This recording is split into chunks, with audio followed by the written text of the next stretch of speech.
Previously on Rome, rise and fall of an empire. When the empire is attacked by foreign invaders and a deadly plague, Roman citizens blamed the new religion of Christianity for angering the empire's pagan gods. Desperate, Emperor Decius turns to violence, sacrificing the lives of Christians to win back the gods' favor. Now, threatened by barbarian attacks on all fronts, the people of Rome live in constant fear. As the crisis deepens, insurgents seize control, dividing the empire against itself. Until a new ruler emerges. His name is Aurelian, and he unifies the fractured empire using its greatest reservoir of strength, the army.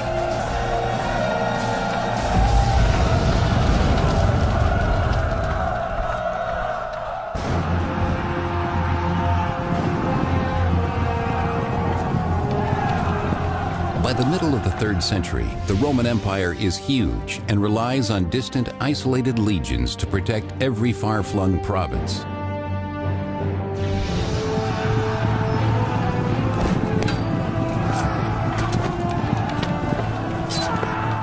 The troops at this point were forced into a situation where they often had to rely on self-help.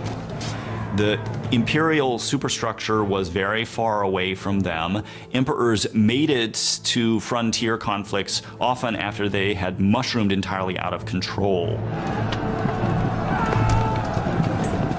In the absence of the emperor, the soldiers sometimes take leadership matters into their own hands. The emperor can't be there, so there's a bit of drift, and so somebody arises who is able to do the job for him, and probably will call themselves an emperor in order to rally local support, to beat back the barbarians who are threatening the integrity of the provinces. Having dared to raise their own emperors, the powerful border armies now declare independence from Rome. As these armies break away on the eastern and western frontiers, forming their own empires, Rome's northern frontier is attacked by the Alemanni barbarians in 269 AD.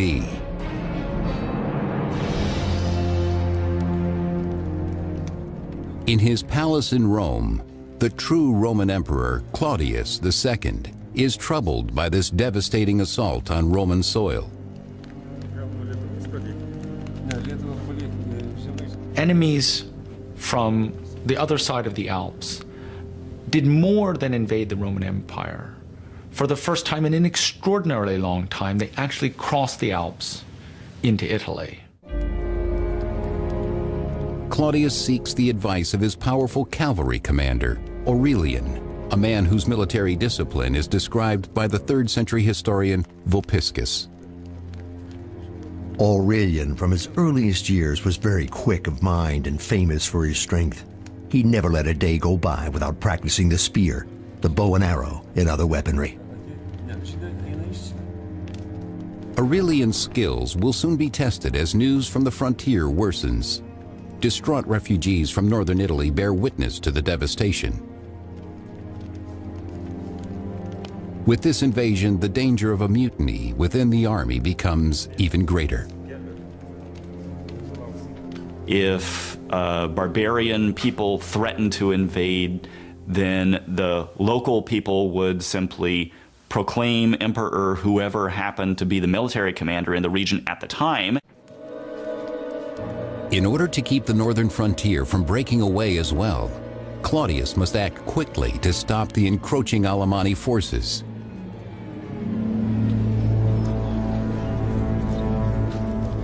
In the Alemanni camp, the barbarians celebrate, reveling in the rich spoils taken easily from a weakened Roman Empire, including Roman women and children they intend to use as slaves. We've got inscriptions, actually, which talk to us, which tell us about parties of raiders who've gone into Italy and taken lots of prisoners. So it's sort of easy pickings to some extent for these raiders. They're preying on an empire that is not at its peak at this time. The groups of Alemanni are led by powerful chieftains who ensure their warriors' loyalty by rewarding them with slaves of Roman blood. But the barbarians' greed knows no end.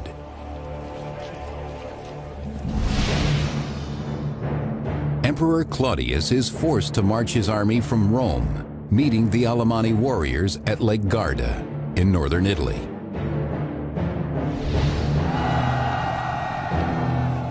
Claudius and his men face a brutal enemy, 4th century historian Ammianus Marcellinus. Rushing forward with more haste than caution, they threw themselves on our squadrons of horse with horrible grinding of teeth and more than their usual fury. Their hair streamed behind them, and a kind of madness flashed from their eyes. Emperor Claudius is also severely outnumbered, but he has a secret weapon at his side, the powerful cavalry commander Aurelian. He was known as manu ad ferrum, that is sort of hand ready to the sword, ready to leap into action when that should be necessary. True to his name, Aurelian helps Claudius beat back the Alemanni, killing half their force and driving the rest back over the Alps. And in an effort to better secure Italy from future barbarian attacks, Emperor Claudius and Aurelian travel to the Balkans to increase the military presence there.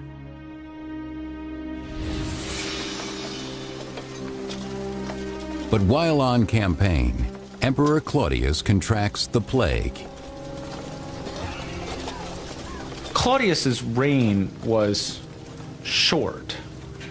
He ruled from 268 to 270. He had a signal military success in the year 269, heavily advertised at the time and much talked about later. But this success, the defeat of the Alemanni, is not enough to restore the empire. As Emperor Claudius's life slips away, it is clear that this task must fall on his trusted general, Aurelian.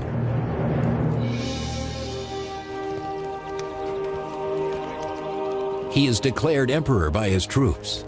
Aurelian repays them by sacrificing to the god of soldiers, Sol Invictus, the unconquered sun, a deity now emerging as the god of victory within the army.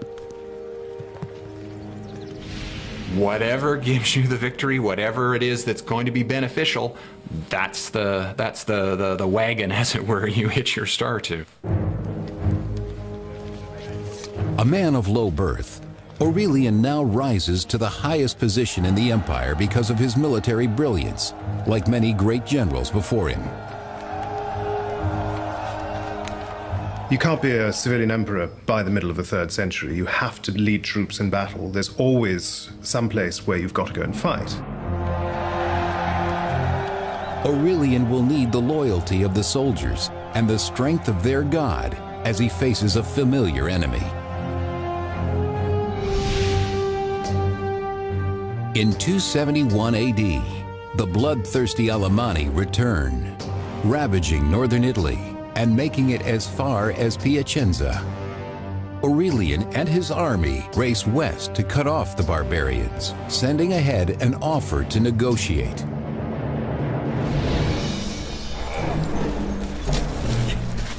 But the Alemanni have other plans.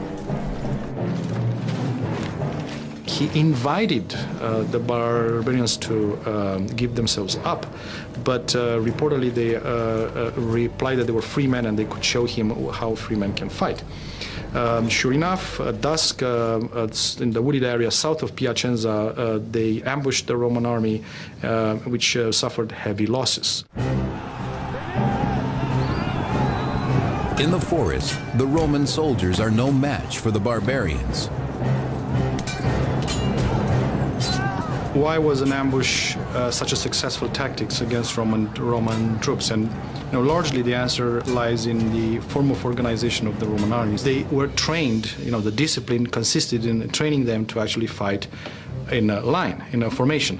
And evidently you can do so only when the conditions are met where you can develop that formation, which is not the case in an unwooded area. Needless to say, the barbarians knew that. Caught in a wooded trap, the Roman army is thrown into confusion and routed. For Aurelian, the defeat is devastating. The troops are, in some ways, very loyal to their own commanders, but they're also very fickle. So if an emperor is winning, they are happy to support him. Once an emperor starts to lose, then he's almost certainly done for. Aurelian rallies what troops have survived, praying that they will remain loyal. He needs them now more than ever to keep the Alemanni from reaching the city of Rome.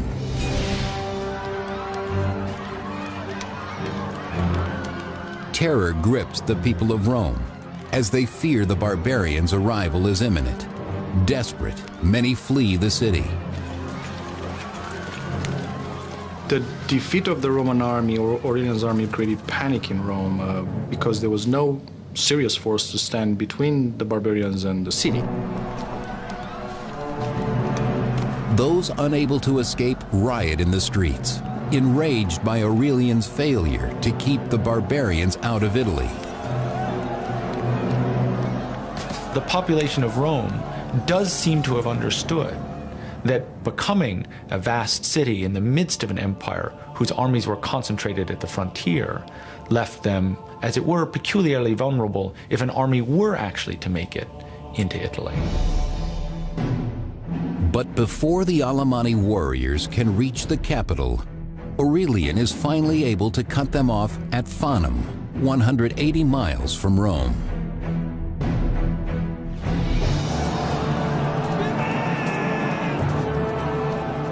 After his recent defeat, Aurelian must win back his army's loyalty with nothing less than absolute victory. Emperors had always relied upon the support of the army. And emperors may have presented themselves as champions of the republic, but the reality, the underlying reality of imperial power is it always depends upon the army. Together, Aurelian and his soldiers teach their barbarian foes a lesson in Roman discipline. They learned now that whenever there was an opportunity for the Roman army to develop in tight formation, they had no chance. Overwhelmed, many barbarian warriors die a watery death in the Metaurus River.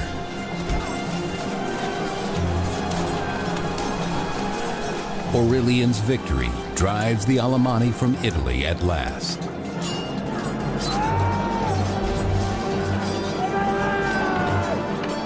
It's also regaining confidence, and no doubt his triumph served to boost morale at a time when it had been greatly shaken. But Aurelian's hard-won triumph in Italy is quickly overshadowed by news of rising conflict from the city of Palmyra on the empire's eastern frontier.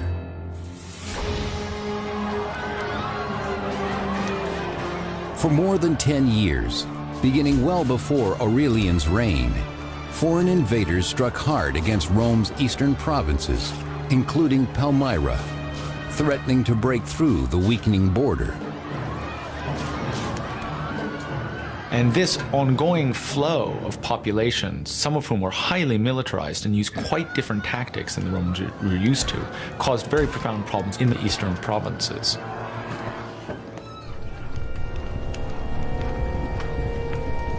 On the edges of the Syrian desert, far from the protection of Rome, the people of Palmyra have faced the devastation of their army alone.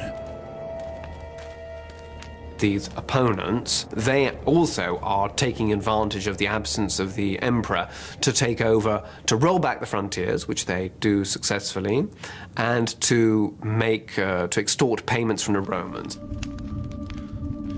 Counting the bodies of their dead, the Palmyrene finally grew weary of waiting for help from a distant Rome. These people in these various areas who are threatened by invasion, they wish they were better protected, so they call upon local defenders to take on the role that the emperors seem unable to do, because the emperors can't be everywhere. In a blatant act of revolt, the Palmyrene army took matters into its own hands.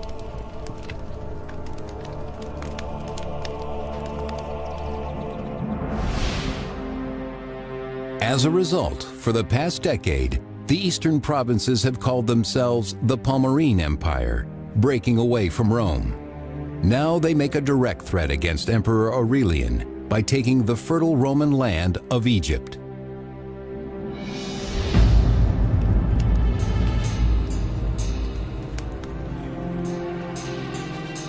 The rich Egyptian granaries are now controlled by the Palmyrene queen. Her name is Zenobia. We're fascinated by this figure of a woman of the East wielding such control, perhaps a latter-day Cleopatra type. And incidentally, I mean, she did try to associate herself with Cleopatra. When they took over Egypt, she sought to sort of establish a connection in order to reconcile the Egyptians to her rule.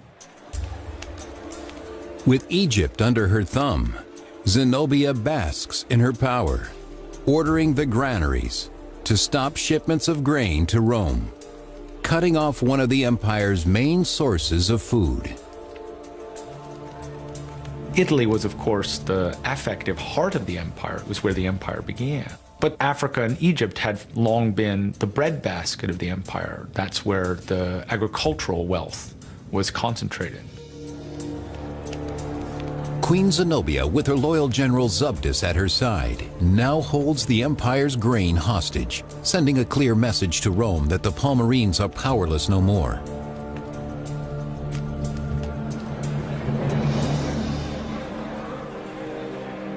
Zenobia's power play strikes deep. In Rome, Aurelian finds the people desperate and starving for lack of grain. Though he orders his troops to share their bread with the masses, it is not enough. Naturally, Egypt was the granary of Rome, and therefore any interruption to the grain supplies to Rome was a huge threat to any emperor, particularly one who had already had strife to deal with in Rome. The threat of famine leaves Romans restless and angry.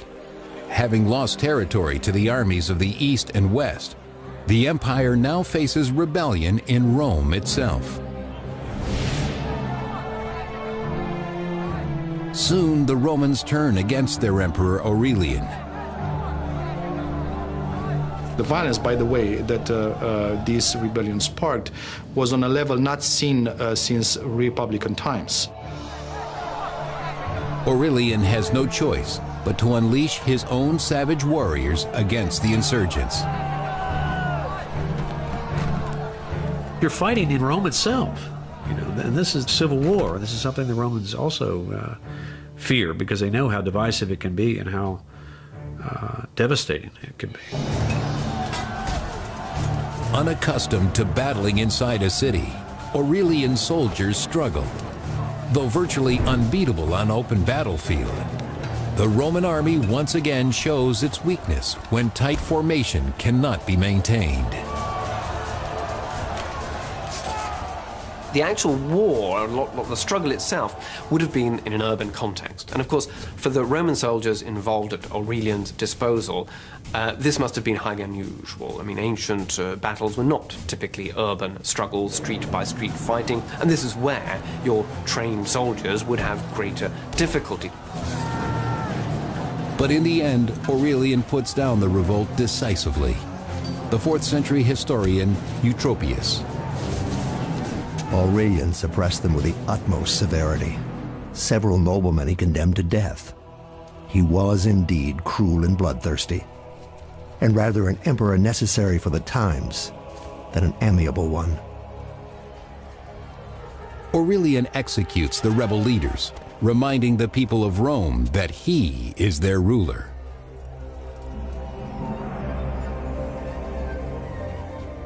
The emperor has crushed the resistance. He now rebuilds the city walls against external forces. Rome will be strong and safe in his hands. In the aftermath of the military crisis in northern Italy, at the start of his reign, the Emperor Aurelian provided that the city of Rome should be outfitted with a new set of walls. This was the first really significant new set of walls built for the city of Rome since nearly 1,000 years before. Aurelian now turns to the crisis of the Palmyrene Empire. He must secure his grain supply in order to avoid famine in Rome. His dwindling bread rations will not last forever. Well, Aurelian was determined to reassert control over all areas of the empire, and so he moves east in 272 to regain control. His first target is the former Roman city of Antioch, then part of the larger region called Syria.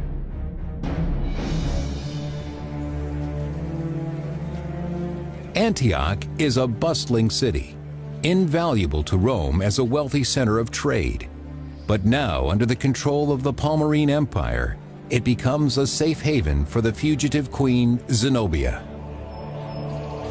Zenobia and her generals knew for sure that Antioch would be the first city, the first thing Aurelian would have to conquer upon entering Syria.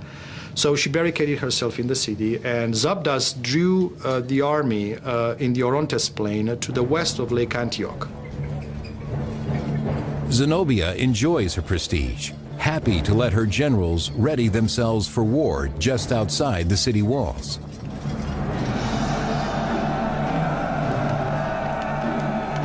There, Zenobia's general Zabdas meets Aurelian's army on the battlefield.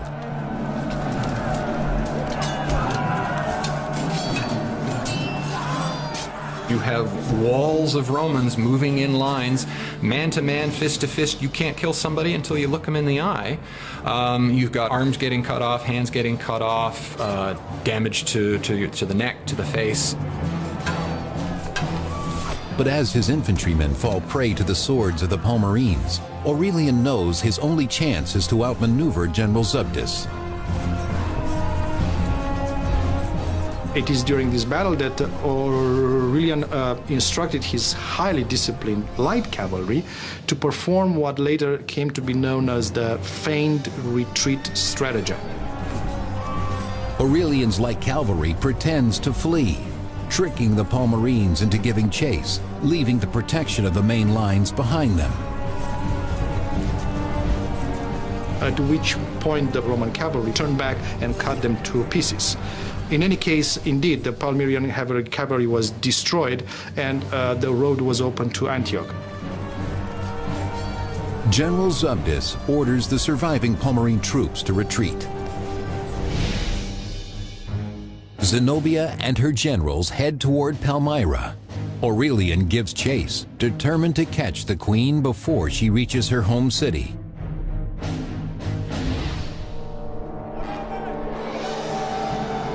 But in the Syrian desert, Aurelian faces unexpected obstacles. You have to remember this is summer. It's hot in the desert. So harassed by both the hot summer and the Arab nomads that had remained loyal to Zenobia, Aurelian and his army pursued or pushed to Palmyra. But an arrow wound delays Aurelian's pursuit, giving Zenobia time to secure herself in Palmyra. Cursing his nomad attackers, Aurelian vows to capture their queen.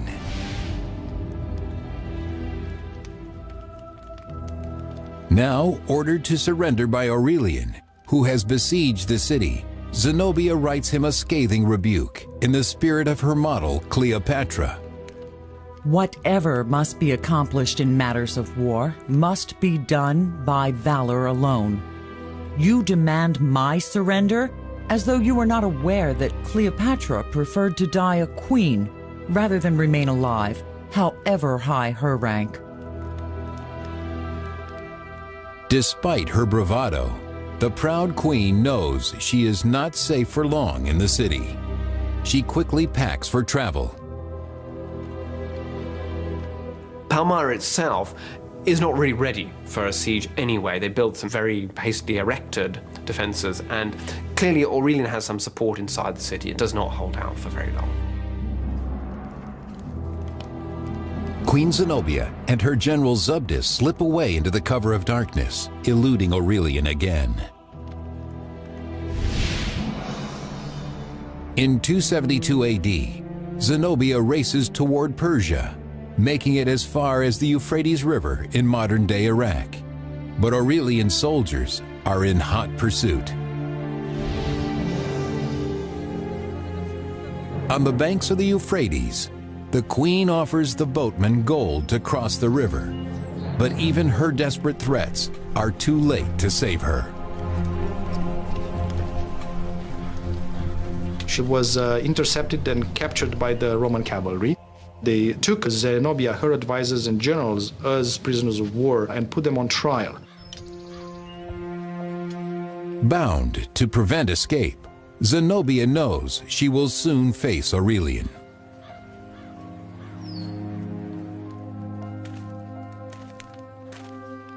Having won back the throne of Palmyra, Aurelian finally confronts the rebel Zenobia, a woman whose boldness he can't help but admire.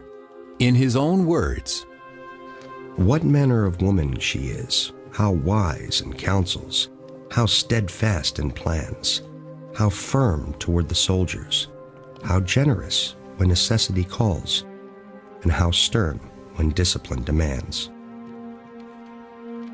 But facing likely execution, Zenobia's courage begins to wane. Zenobia pleaded that she had been led astray by bad advice, on which account her advisor was put to death, and so was the general Zubdus. Aurelian has a different fate in mind for the beautiful queen once they reach Rome.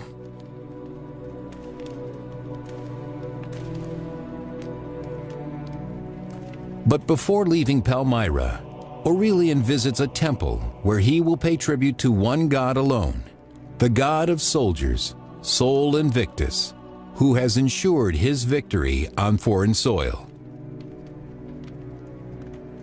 He clearly had in mind an alliance between him and the sun god that was responsible for his successes in Palmyra. He presented himself on his coins in terms of an association of the emperor to the god, Sol Invictus. Where we're moving into this dimension of associating the emperor very closely with one particular divinity, who clearly, given the success that Aurelian had enjoyed, people might believe in. In the peace of the Eastern Temple, he sees that this is the one God to unite all of Rome. He does seem to have been participating in a growing trend toward universalism, both in religion and in Roman political control. Offering his own blood as sacrifice, Aurelian promises his God a nation of worshipers.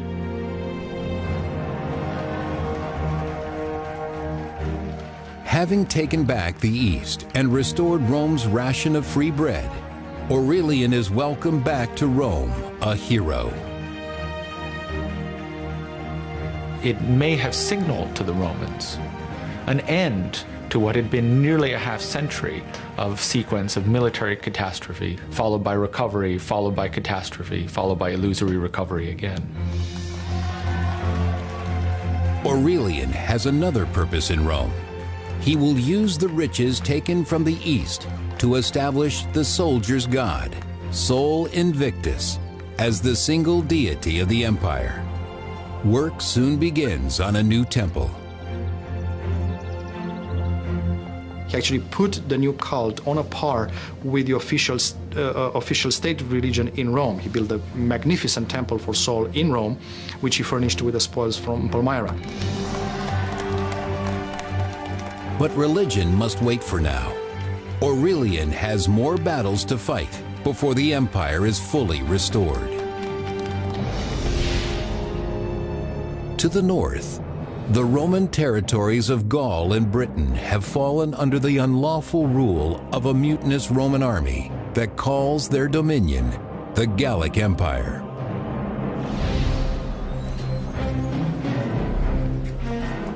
Resembling their barbarian foes more every day, the Gallic soldiers scorn Roman honor, naming the arrogant Roman general Tetricus their emperor. You have armies popping up all over the place proclaiming their general's emperor, and then they have to fight, and whoever wins is the one who ends up being the legitimate emperor in the end. The separation of the Gallic Empire was, of course, frightening for Romans. It was a major loss. It was humiliating to have such a significant portion of the traditional Roman Empire in another man's hands. Emperor Aurelian quickly moves to take back the Gallic lands and restore the empire to its former glory. All that stands in his way is Tetricus and the Gallic army. In 274 AD, the mutinous Gallic Empire encompasses both Gaul and Britain.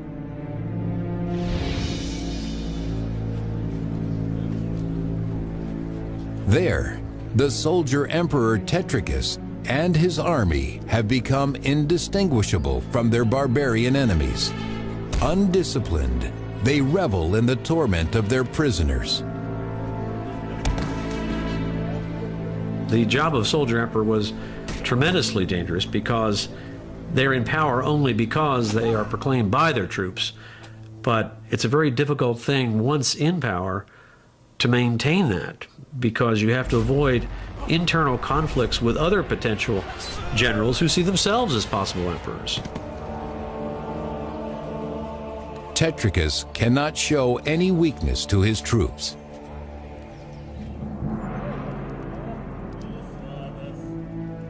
But in the privacy of his palace, Tetricus consults his advisors, trying to determine where his next rival will come from.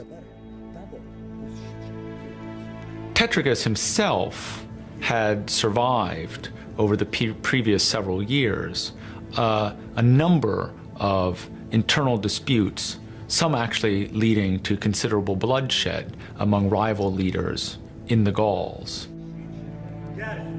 He plans to someday leave his kingdom to his son, establishing a dynasty in his own name. But reports of a new challenger now threaten to destroy this dream. It seems to have been clear to him that in the aftermath of his success in the East, Aurelian was going to and was already marching on Gaul in an attempt to reintegrate Gaul into the Roman Empire. With news of Aurelian's approach, the volatile Tetricus blames his advisors, lashing out at everyone around him. In 274 AD, Aurelian marches to Chalons, Gaul, in modern-day France, to face Tetricus and win back the western territories for Rome. Aurelian and his men meet Tetricus in the forests of Chalons, where the fighting is fierce. Aurelian's army probably contained more cavalry than traditional imperial armies had up until now. As for Tetricus's army, well, there were still important legions along the Rhine guarding these areas. It would have been a battle between forces, much similar forces with similar equipment at their disposal, and therefore all the bloodier and more devastating for the armies involved. It is Tetricus's army that now bears the brunt of Aurelian's vengeance. Having dared to name another as their emperor, it is they who remain the greatest threat. Part of the crisis of the 3rd century is the importance that the army plays in choosing an emperor. this is something that's relatively new in the Roman world, and it's a result of constant warfare. The army becomes more powerful, it becomes more able to choose emperors, and it becomes more able to impose its own choice of emperors on Rome itself. Aurelian cannot allow this affront to his power. As Tetricus's army falters, Aurelian orders his troops to cut them down, showing no mercy. Some sources claim that Tetricus realized the game was up even before the battle, but it looks as though he did fight it out to the end, and it was, in the end, Aurelian who gained the victory. It is the culmination of his efforts to reunite the empire. In the end, he takes the usurper Tetricus prisoner.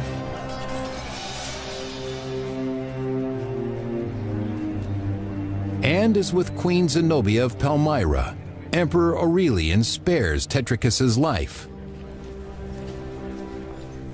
And for Tetricus too, it was surprising that, particularly an opponent in civil war, opponents in civil wars were usually represented a great danger. They might, after all, turn against you later. So Aurelian displayed remarkable clemency in sparing the lives of both of these opponents.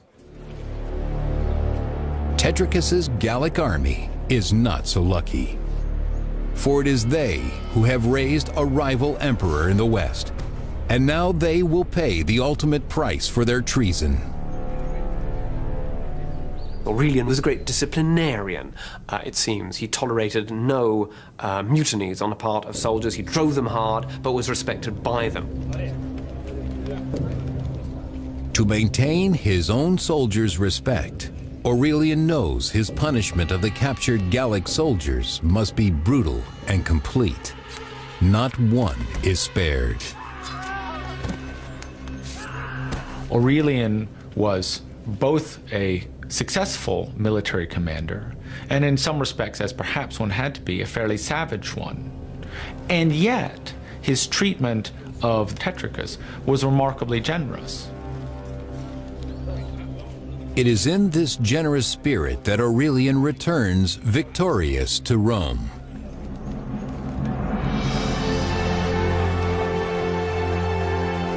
There, after 4 years of non-stop campaigning, Aurelian celebrates his reunification of the empire with a spectacular triumph parade, displaying high-ranking captives from every far-off conquest.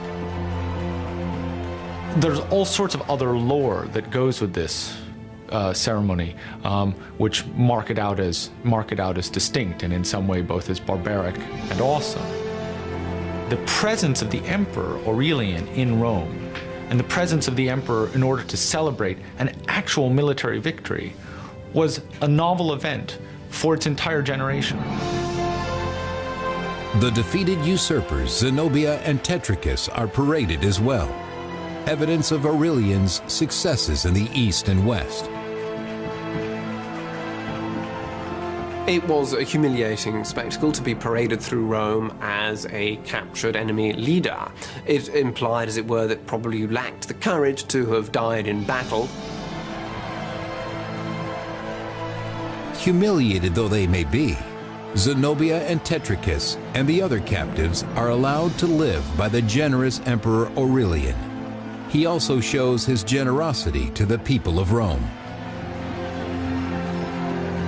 Aurelian himself distributed largely the bread, the pork meat, but also, we are told, white tunics of Egyptian and African cloth. So it was clearly a very generous display of force there.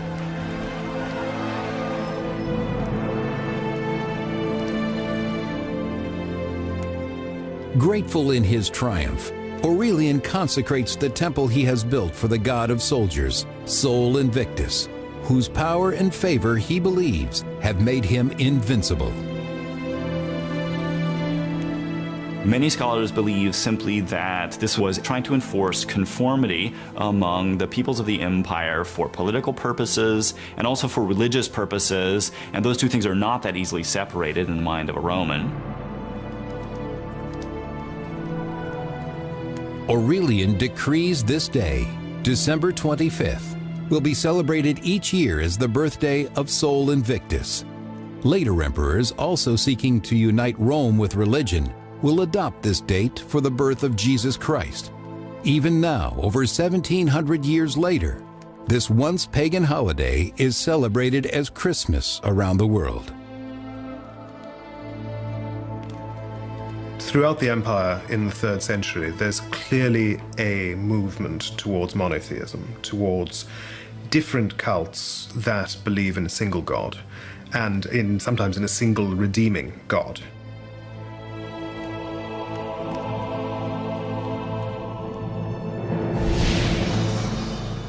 The United Roman Empire now stretches from Palmyra to Britain, but in 275 AD, barbarians again wreak havoc in the east. Aurelian marches his army to Thrace to prepare for battle.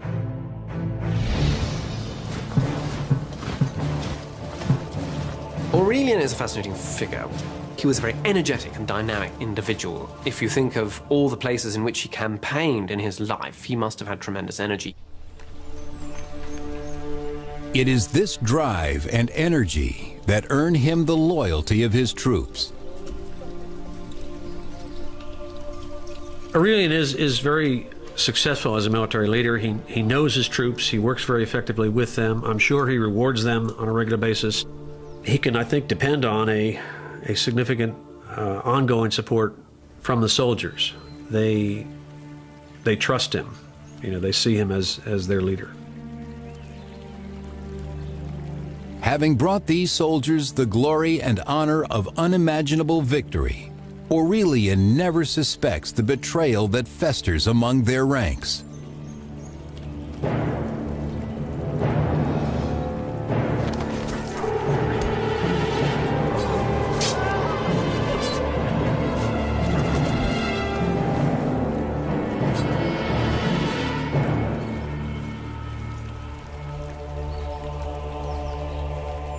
The assassination of Aurelian is again one of these things that's very difficult to explain, particularly at a time when he's been so successful militarily, when the troops should feel satisfied with that success and with their rewards.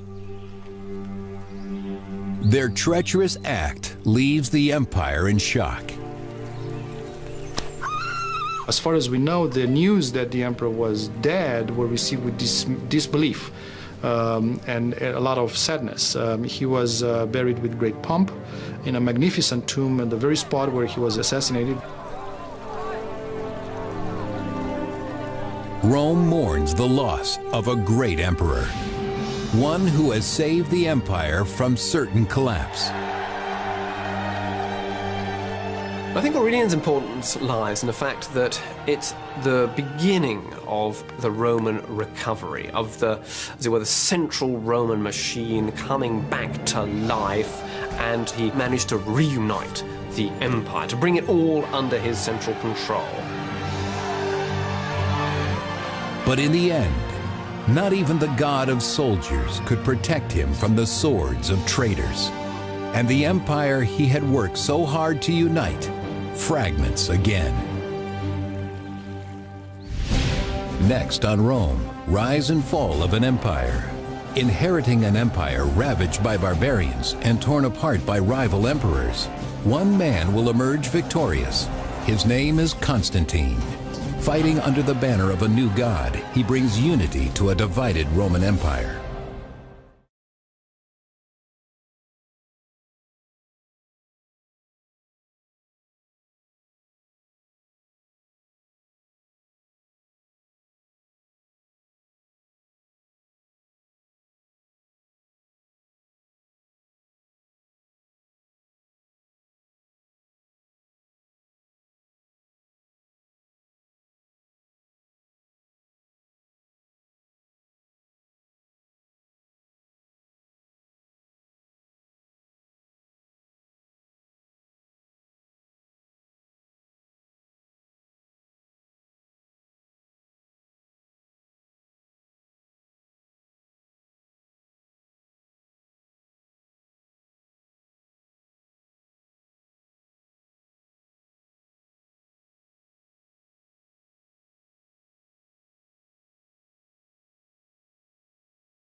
Egypt was one of the earliest of the great civilizations which arose independently on Earth 5,000 years ago.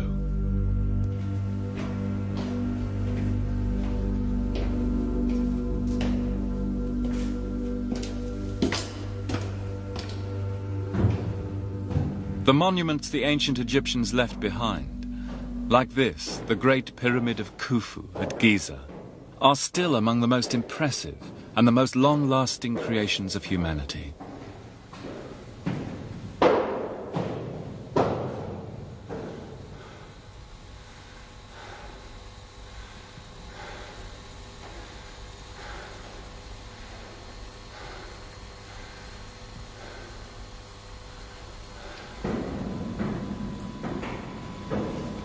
In the pyramid are enshrined some of the central concerns of their culture.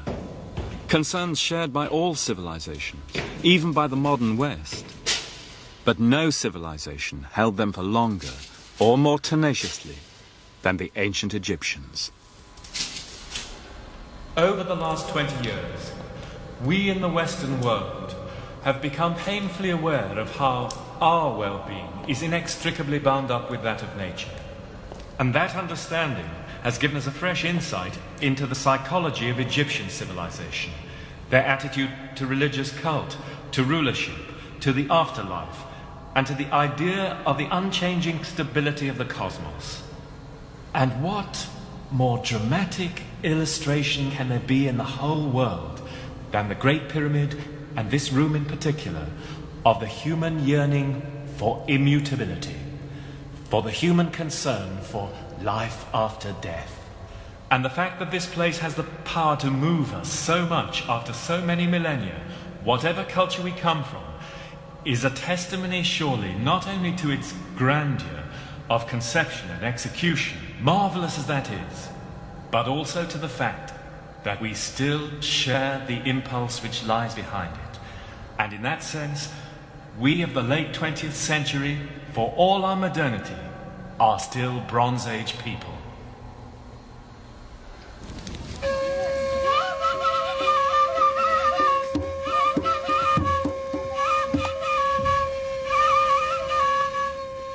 Since ancient times, the Egyptians have experienced so many changes, above all in the triumph of Islam, that they might appear now to be cut off forever from the age of the pharaohs.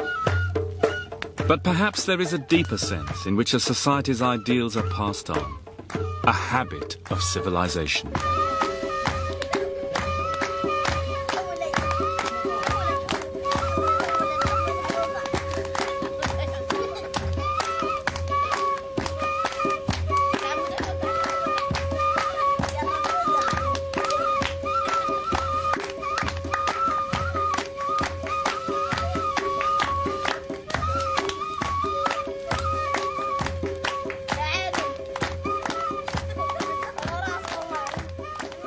Do you really believe, wrote the novelist Tawfiq al-Hakim, that the thousands of years that make up Egypt's past could have vanished without trace, as if in a dream?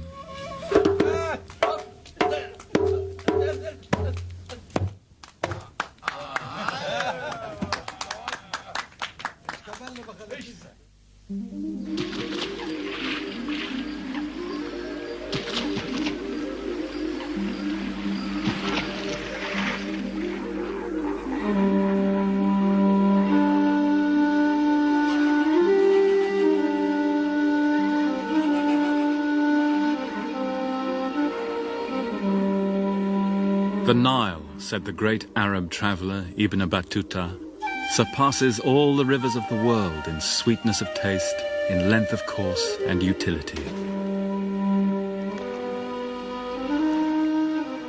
The civilization of Egypt, like those of Iraq, India and China, drew its life from a river. But this was a country like no other.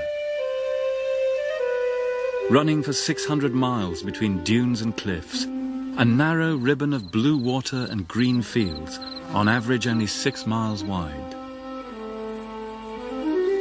This geography shaped the civilization.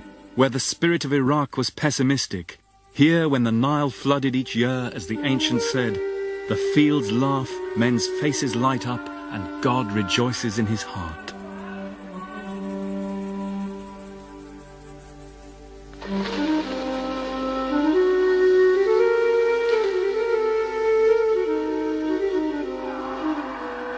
From the life-renewing soil left by the inundation, the Egyptians drew a cheerful confidence in humanity, in the permanence and stability of things. Theirs was an optimistic civilization.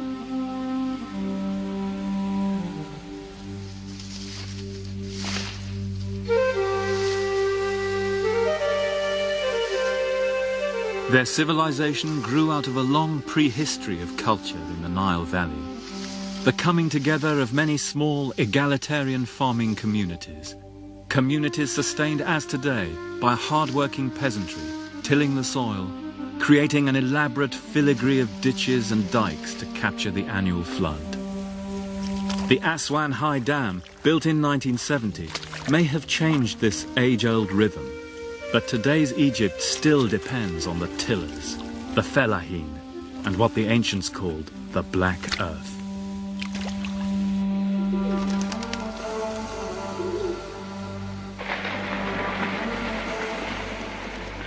Not long before 3000 BC, these local cultures were unified into a single state, the first in history.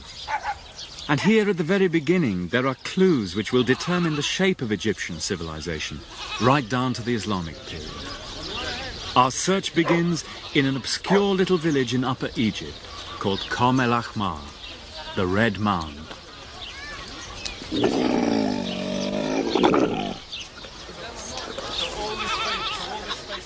This was the center of a prehistoric tribal kingdom, shrine of a local divinity called Horus, the hawk. Hence its Greek name, Hierakonpolis, Hawk Town. This is the old kingdom town. In 1897, two British archaeologists, Quibell and Green, came here looking for the origins of Egypt. About 20 years ago, the Americans came back to the same place. In a field beyond the village, they made a stunning discovery, a heap of ceremonial pallets and mace heads from the ritual stores of Egypt's first kings. Kings called cobra, catfish, scorpion, hawk. So the old kingdom temple is this whole area here, the temple of Horus. Yeah. Is that right? Didn't Egypt begin here? The first kings, أول ملك هنا very old area. Did any of their fathers work on those excavations? أباتكم كانوا شغالين معهم. Yes. Among the finds was perhaps the most significant object ever dug up in Egypt. A slab of black slate 2 feet long, cut with scenes commemorating the deeds of a king called Narmer, whom legend said was the unifier of Egypt. Here is the very moment of Narmer's triumph. Wearing the crown of Upper Egypt, he dashes out the brains of the captive king of the Delta. Headless enemies lie in rows before the standards of Horus the Hawk. And already a superhuman aura surrounds the king himself, an aura of divinity. 90 years on, it's very difficult to see any trace of those momentous discoveries here in the area where the pallets and the mace heads were found. But a year later, Green made an equally intriguing find in the same area. He came across the remains of a large circular mound of clean white sand about 50 yards across and 8 feet high, enclosed by a sloping sandstone revetment. There was evidence of a walkway leading to some central feature. Green thought the dating was prehistoric, before the first kings of dynastic Egypt, and he interpreted the mound as being a symbolic representation of the mound of creation itself, the first island which had risen out of the seas of chaos at the beginning of time, and on which the first life had landed, the hawk.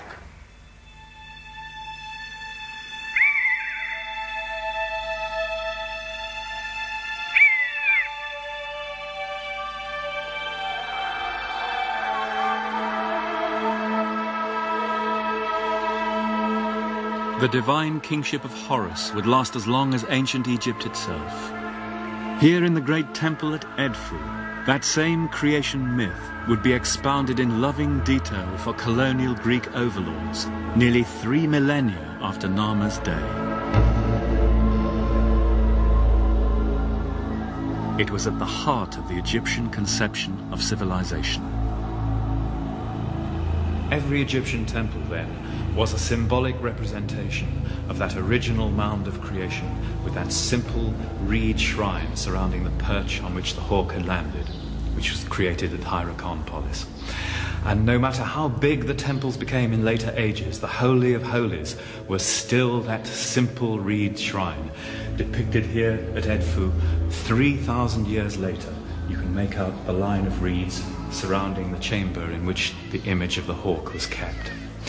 The temple was not only, though, a depiction of the first place, but of the first time, the time when the pattern of a stable society was handed down to humankind, of kingship, law, religion, and ritual, a pattern which it was believed would suffice for eternity as long as the rituals were correctly performed.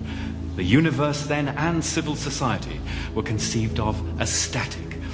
Progress, change, new questions, new answers were not required because they were not needed. And indeed, they wouldn't be needed until Alexander the Great conquered Egypt 3 millennia later.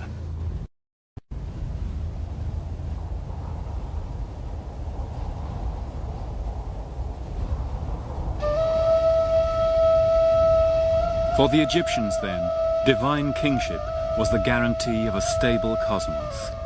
The same idea can be traced across the world, from Shang, China to Aztec, Mexico.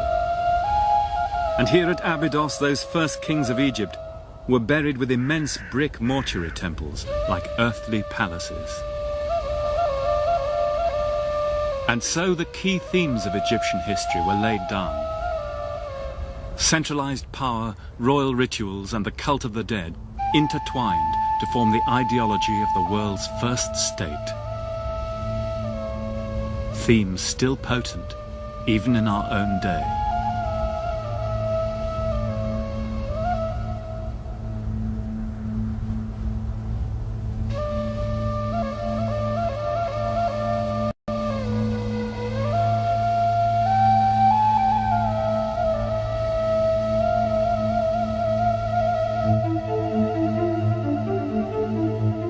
Moving northwards along the Nile, the narrow valley meets the green expanse of the delta.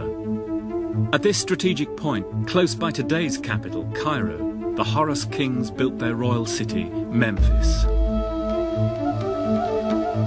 On the sandstone escarpment above the floodplain is the great funeral complex of the Third Dynasty kings.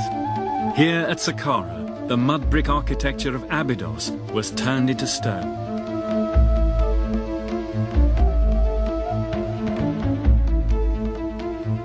An immense 200-foot-high tomb of King Jose, the first of the pyramids.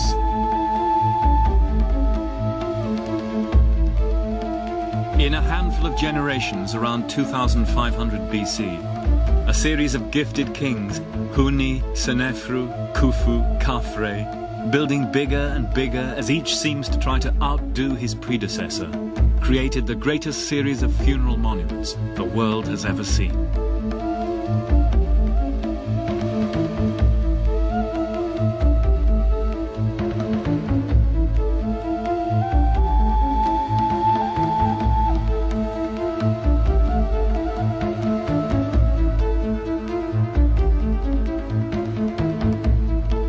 The most famous, the Giza pyramids, are now all but engulfed by the suburbs of Cairo, stripped of their polished limestone casing and plundered for building stone, but still awesome.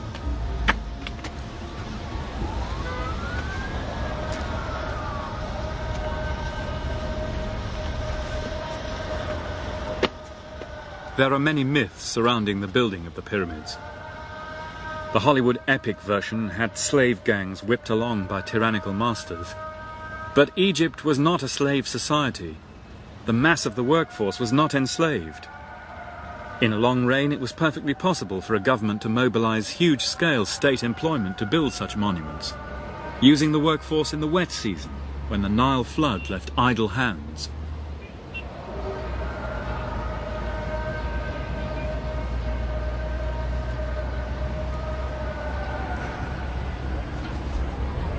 From the graffiti in the quarries, we can get some idea of the character of the gangs who built these pyramids.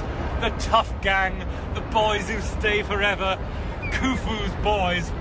But exactly how it was done, there's very little evidence for. They must have worked from an enormous ramp running from the river, with feeder supports of wood and earth, perhaps, to bring the stones round. The Greek traveller Herodotus, who came here in the 450s BC, said that he was told by tour guides that it took 20 years with the gangs of 100,000 men to do it.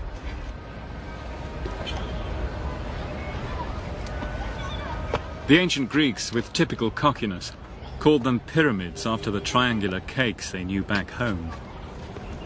We can see them now in the light of the artificial mountains built by other cultures, Babylonians, Maya and Aztec.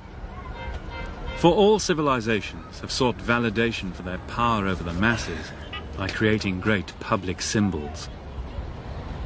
But more than that, the dead king is now a manifestation of the sun god himself.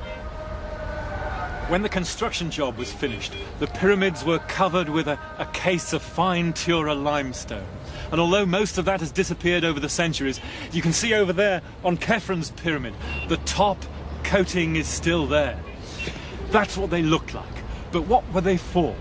They were tombs, but what did the shape mean? Well, the pyramid clearly was what it seems to be, a staircase on which the king's spirit could ascend to heaven and then go back to his tomb. And what we're looking at over here is an image of the rays of the sun god coming down to earth. A typical piece of the Egyptian imagination in which an immaterial concept is represented in such a material form. And on winter's days here in Giza, you can actually sit here and watch the sun breaking through the clouds and falling down at the same angle as the pyramids.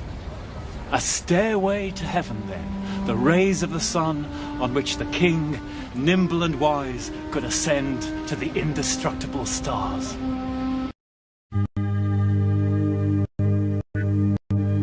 The Egyptians created the world's first unified state. In modern terms, it was a provider state, providing a basic standard of living to all its people through control of irrigation, in return for enormous surpluses to be spent on tombs, temples and palaces. Through these great buildings, it expressed its ideologies of power, its belief in the indivisibility of divine and earthly rule, in the need for a stable cosmos.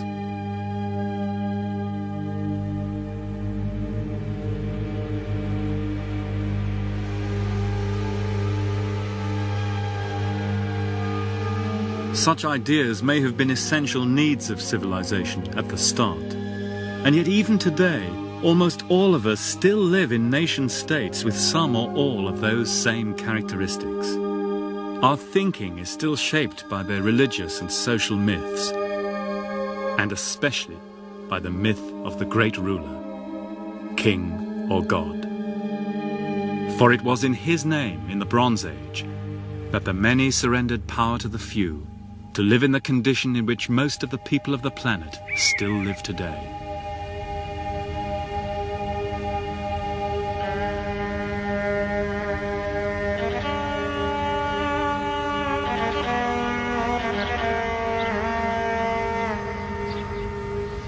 Worship of the great ruler was perhaps a necessary stage in the development of civilization. But even now, in the TV age, kings and presidents and popes use the vast array of visual aids invented here and which we see all around us to boost their authority.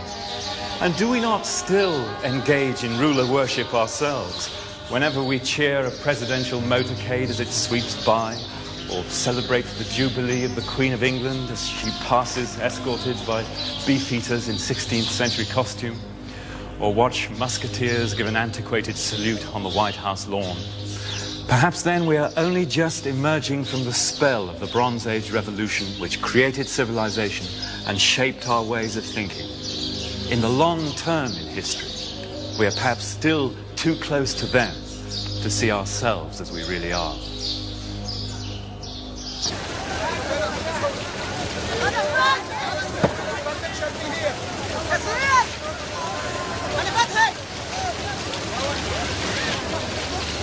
In ancient Egypt, the ties binding people to the state were not only economic, but religious. And the great event in its religious life was the pilgrimage to Abydos. Each year, thousands of people set out for the little town in Middle Egypt to celebrate the resurrection of Osiris, king of the dead.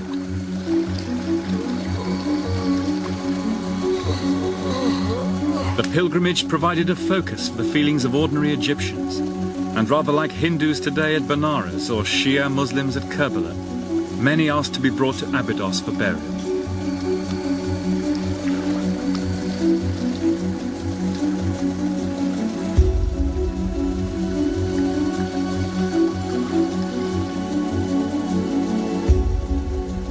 And at Abydos, we find another of Egypt's great legacies to the world.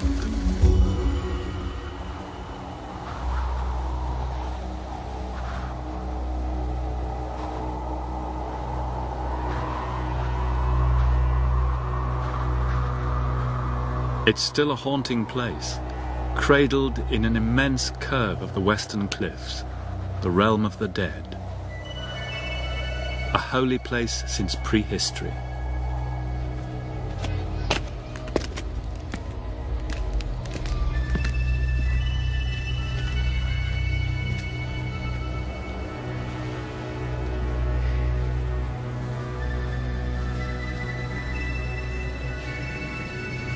In the ruins of the sacred city, the Temple of Seti I, built in 1300 BC, still survives. It's one of the peaks of ancient art.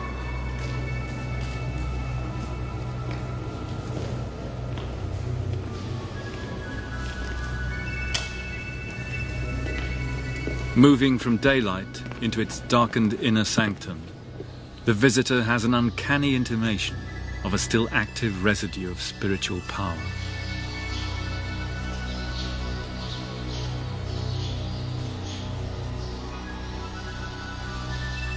Long before the Christians and Muslims, even ordinary Egyptians came to believe in an eternal soul, in a last judgment, and in resurrection after death.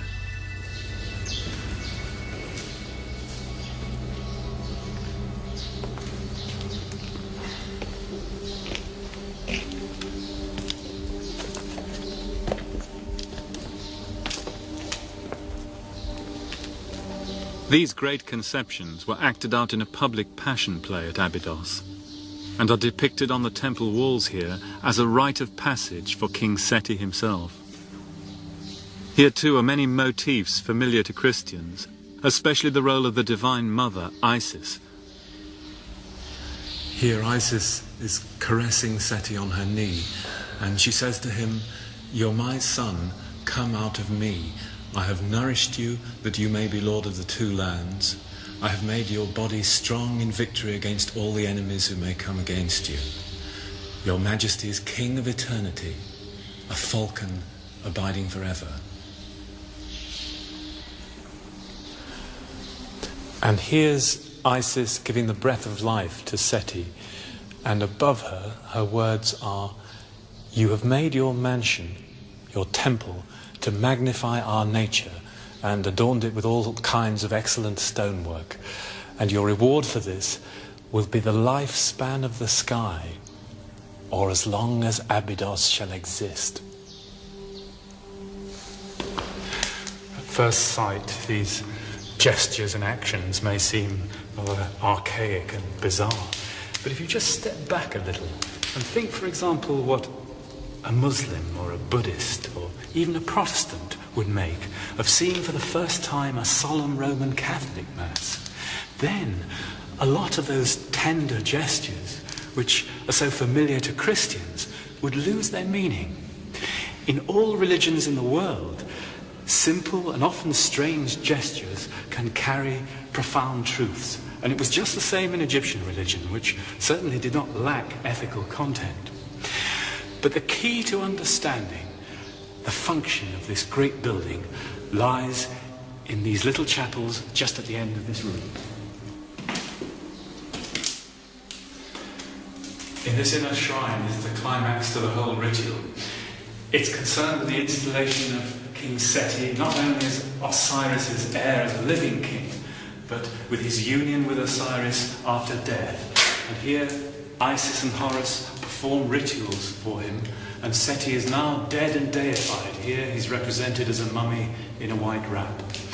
And over there on the far wall, blackened by smoke and age, Seti, restored to the colours of living flesh and blood, comes into the presence of Osiris, where he will become one, resurrected himself, with the resurrected King of the Dead.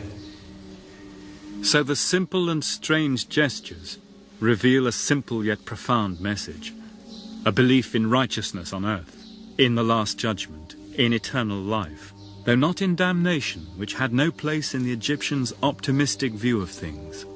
But these ideas would play a key role in the later development of Christianity and of Islam. Out in the desert at Abydos, millions of broken pots still lie where the ancient pilgrims left them as offerings to their god. For them, the wind roaring down the great gorge in the western cliffs was the sound of the spirits of the dead, whose annual pilgrimage to Osiris, they believed, would continue as long as Abydos exists.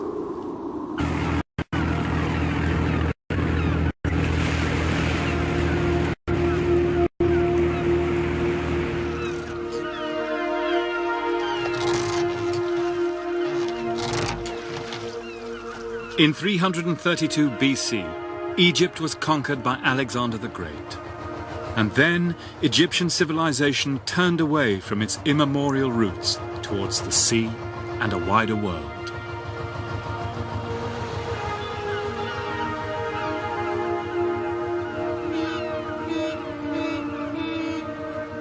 On the Mediterranean coast, a new capital was founded, which became the meeting place of Europe and Asia on the shore of Africa, Alexandria. The greatest market in the inhabited world, wrote the Roman Strabo. Beacon to traders from all nations who came by land and sea, bearing spices from South India and the treasures of the Silk Route to China.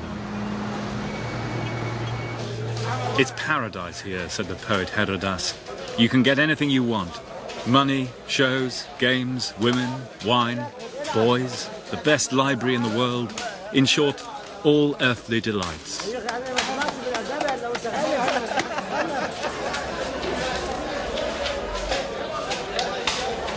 Like 20s New York, Hellenistic Alexandria was a land of opportunities whose streets were paved with gold. It drew immigrants of all kinds. Bankers, clerks, engineers, poets, even religious dropouts.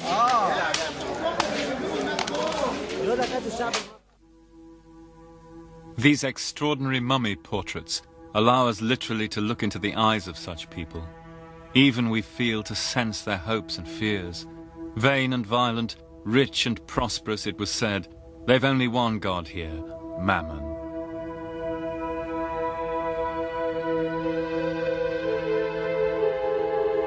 Our good life in Alexandria was brief, wrote the poet Cavafi. But how potent were the perfumes, how splendid the bed on which we lay, and to what sensual delight we gave our bodies.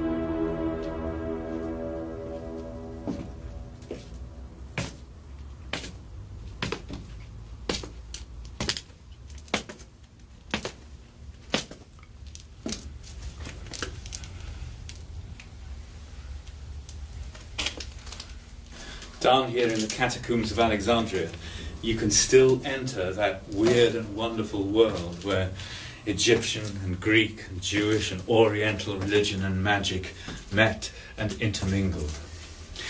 The Greeks who came here to Egypt were very open-minded about the local gods. They deep experience of Mediterranean paganism made it easy for them to identify Amun with Zeus, or to say the Egyptians worshipped Aphrodite, the goddess of love, but they called her Hathor. And how that worked in practice, you can see in this astonishing tomb deep below the streets of Alexandria. At first sight, it looks like a typically Egyptian tomb with papyrus columns and the winged disk of the sun behind and the row of cobras' heads. But when you look closer, you notice human figures in ancient Egyptian poses but with Greco-Roman faces. On each side of the door, guardian serpents, but carrying the snake-entwined staff of Hermes, the Greek guide of souls, and above them, Medusa's heads. And when you go inside the tomb itself, you can see that the sarcophagi are decorated with traditional Greek motifs, bunches of grapes, wreaths, cattle skulls and masks.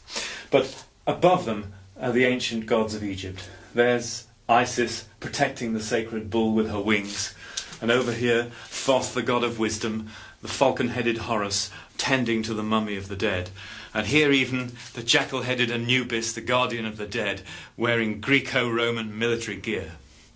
This then is the strange synthesis that emerged in Greek Egypt.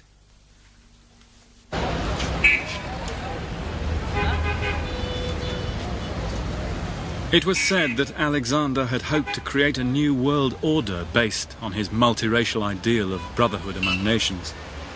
But with hindsight, ironically, we can see that his Hellenistic empire actually laid the cultural foundations of Islam. When he died in Babylon, aged 32, Alexander's body was brought back for burial in a lavish tomb in Alexandria. It's never been found, but the clues point to this tiny mosque in the heart of the old city.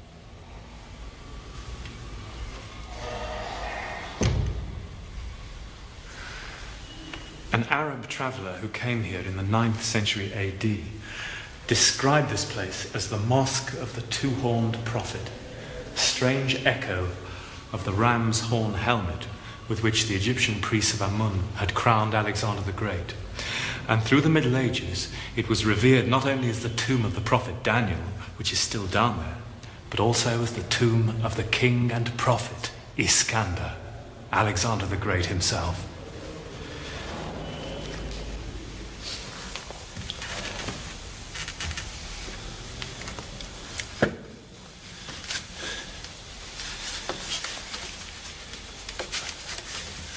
The tunnels and cellars that fan out from underneath this mosque have never been explored properly.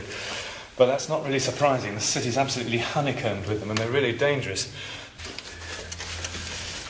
There's a great Alexandrian story of the fat bride who, on her wedding procession, fell through a hole in the street and disappeared, and despite the best efforts of the guests, she was never seen again.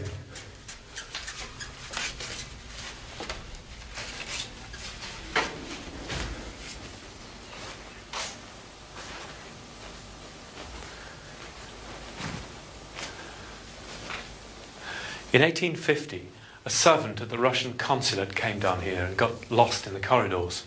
When he came out, he said that he'd seen in a gap in the stonework a chamber with a glass coffin and a human body with a gold diadem round its head and fragments of papyrus everywhere. That description closely matches the last classical witnesses of the tomb of Alexander the Great. But suspiciously so. He was probably lying. Nevertheless, it's an intriguing thought that the solution to the greatest mystery in the history of Alexandria could lie somewhere behind one of these blocked-up corridors.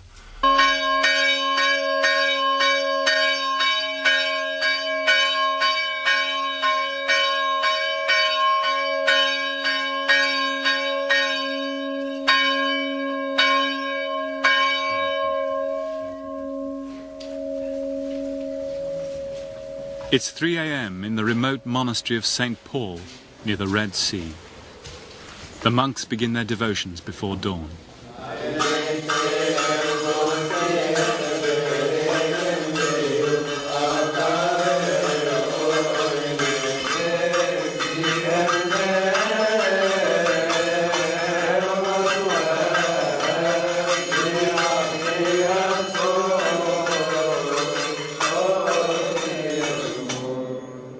These are Christian Copts.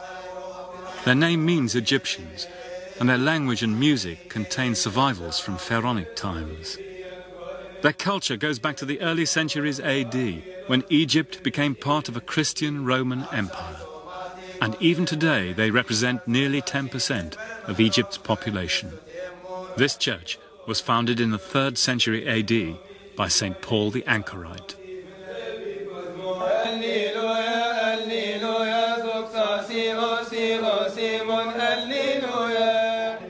And with the Christians, we come to the second great foreign transformation of the native culture of the Nile Valley. In late Roman Egypt, an upheaval began as momentous as any political revolution, a change in the psyche of Near Eastern culture which has helped shape the Western mind ever since. A vision of life which believed in withdrawal from the world. Monasticism.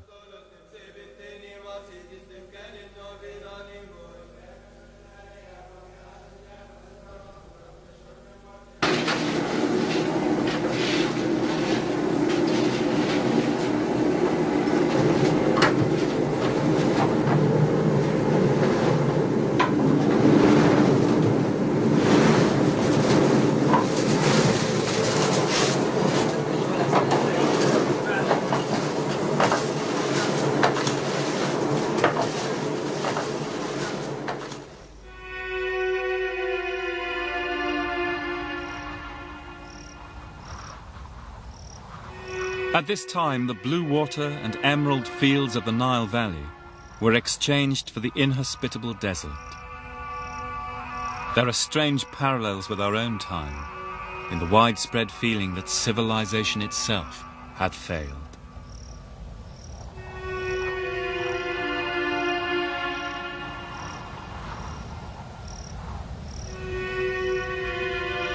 Better cities may arise one day, said the Egyptian philosopher Plotinus. Our children, though conceived in a sinful age, may build better than their fathers.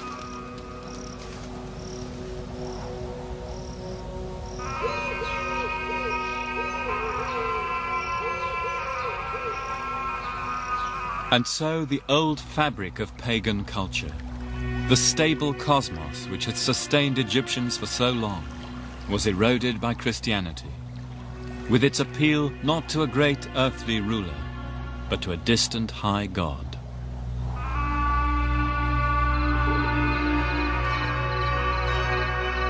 This was a time, said one, when we realized how insecure the human condition is.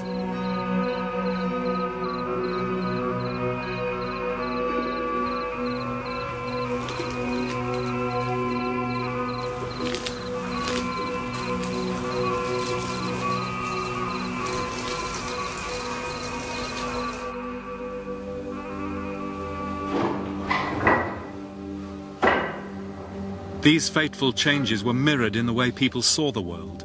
For nearly 1,000 years, classical Mediterranean art had glorified the physical world in the belief that mankind, as the Greeks said, was the measure of all things.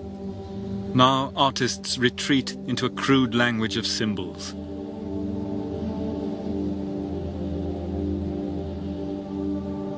To us, in the age of Freud and Jung, it looks like a failure of nerve, a loss of faith in the material world, perhaps even deeper psychic trauma.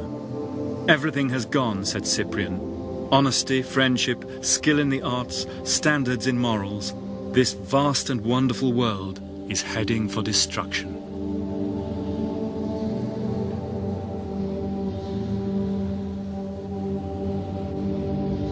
And so, with St. Paul of Egypt, the stage was set for fundamentalists of all persuasions to fight over the legacy of the ancients.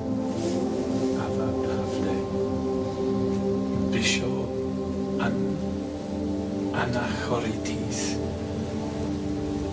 chief of the Anchorites, born in the city of Alexandria, AD 228, died AD 343.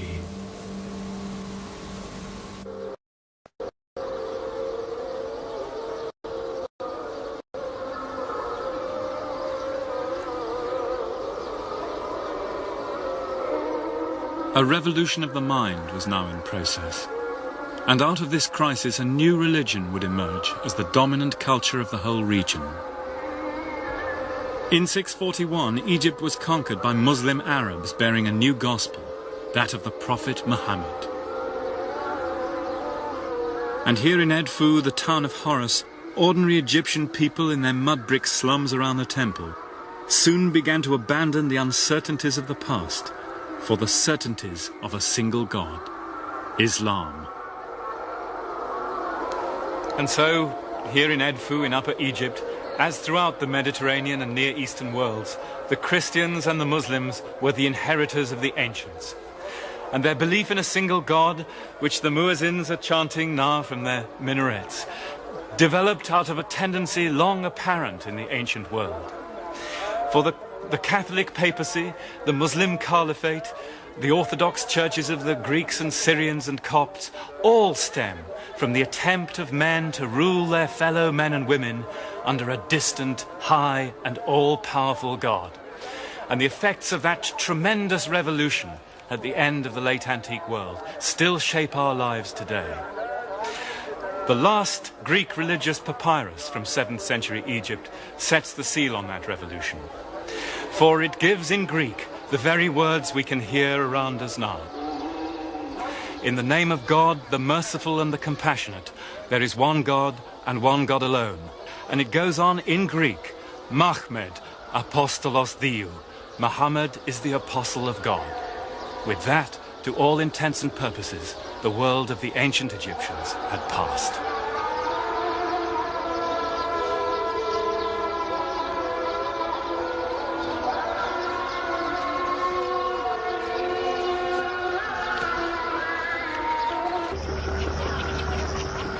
The change to Islam would take many centuries. And out in the countryside, especially in Upper Egypt, the deeper layers of the past are still visible today. It's the eve of the full moon in mid-March, heralding the onset of the heat of summer. And at this time, tens of thousands of people come in from the countryside to descend on the little town of Luxor for a great annual festival.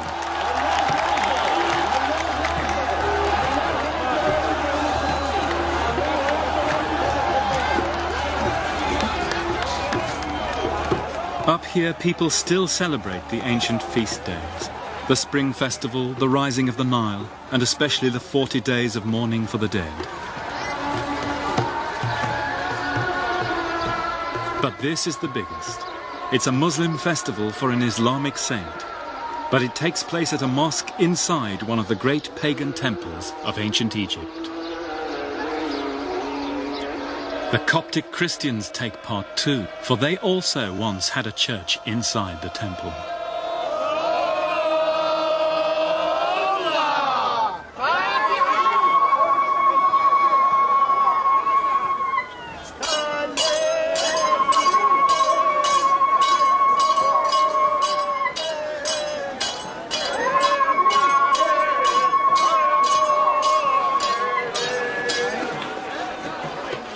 The saint himself, Abu Haggag, died in the 11th century, at the point when Islam was becoming the majority religion here.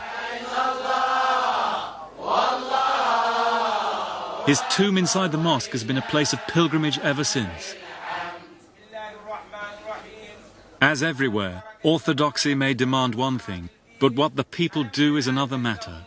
And in the worship of sheikhs and saints, the ordinary people, the fellahin, fill the void between their daily hopes and fears and that distant high God. The night is passed in passionate celebration with the traditional music and songs of Upper Egypt.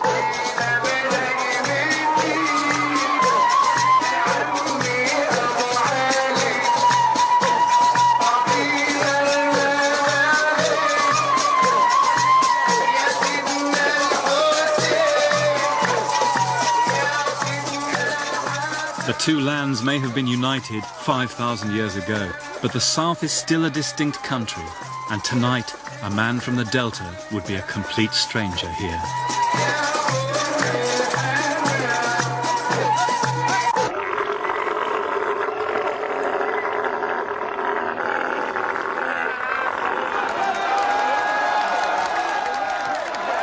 Next day, the festival reaches its climax. The living descendants of the saint lead a huge procession around the ancient temple and its mosque, bearing representations of the coffins of Hagag and his sons. Bringing up the procession are Luxor's guild of ferrymen bearing boats. They're on trucks these days, but nonetheless the ferrymen are discharging their traditional duty, just as their ancestors did thousands of years ago, when around the streets of ancient Luxor they bore the boat of the sun god Amun.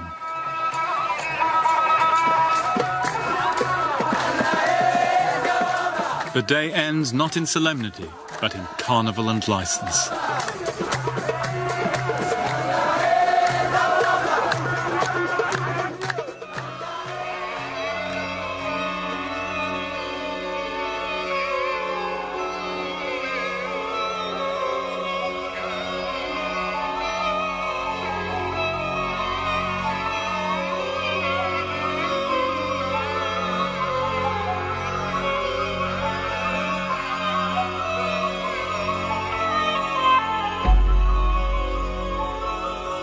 The ancient legacy also survived in the city. Cairo, the mother of cities, as Ibn Battuta said. Its numberless buildings peerless in their beauty and splendor.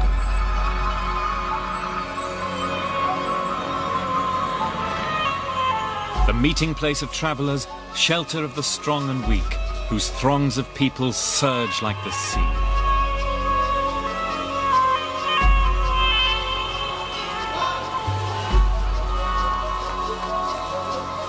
Founded in sight of the ancient capital Memphis and the pyramids of Giza and Saqqara, Cairo has long been the cultural capital of Arab Islam.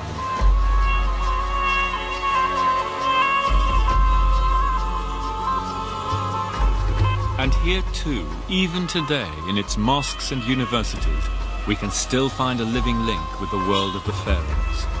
A civilization conservative in character, like its ancient predecessor. Here in the Al-Azhar, the leading teaching mosque of Islam, older than Oxford or the Sorbonne, learning is still the study of the sacred texts, binding the land together as it did in ancient Egypt.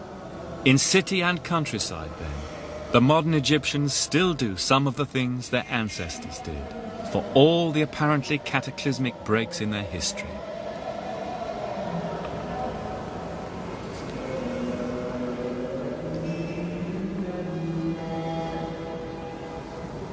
Now here in Cairo in the late 14th century, those questions were examined by the greatest of all Islamic historians, Ibn Khaldun. His concerns were the same as ours in these films, the nature of civilization, its rise and decline.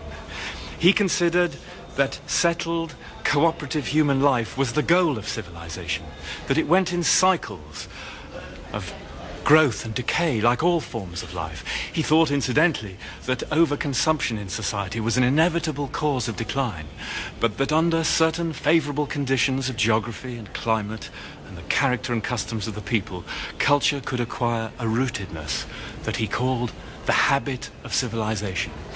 And in all history, Egypt was perhaps the best example of that habit. The pharaohs, he points out, had political power for 3,000 years. They were followed by the Greeks and the Romans, and then the legacy taken on by Islam. So the habit of civilization was continuous here. Nowhere else in the world was it more firmly rooted. And that perhaps explains Egypt's continuing cultural leadership in the Islamic world today.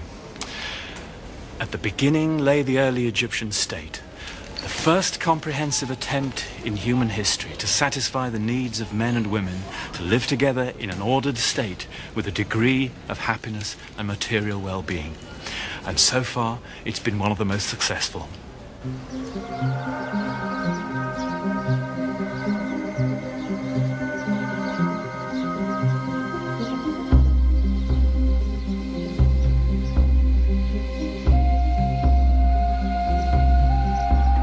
And so, even after the triumph of Islam, the legacy of the pharaohs did not give up all its numinous power. And it has not yet.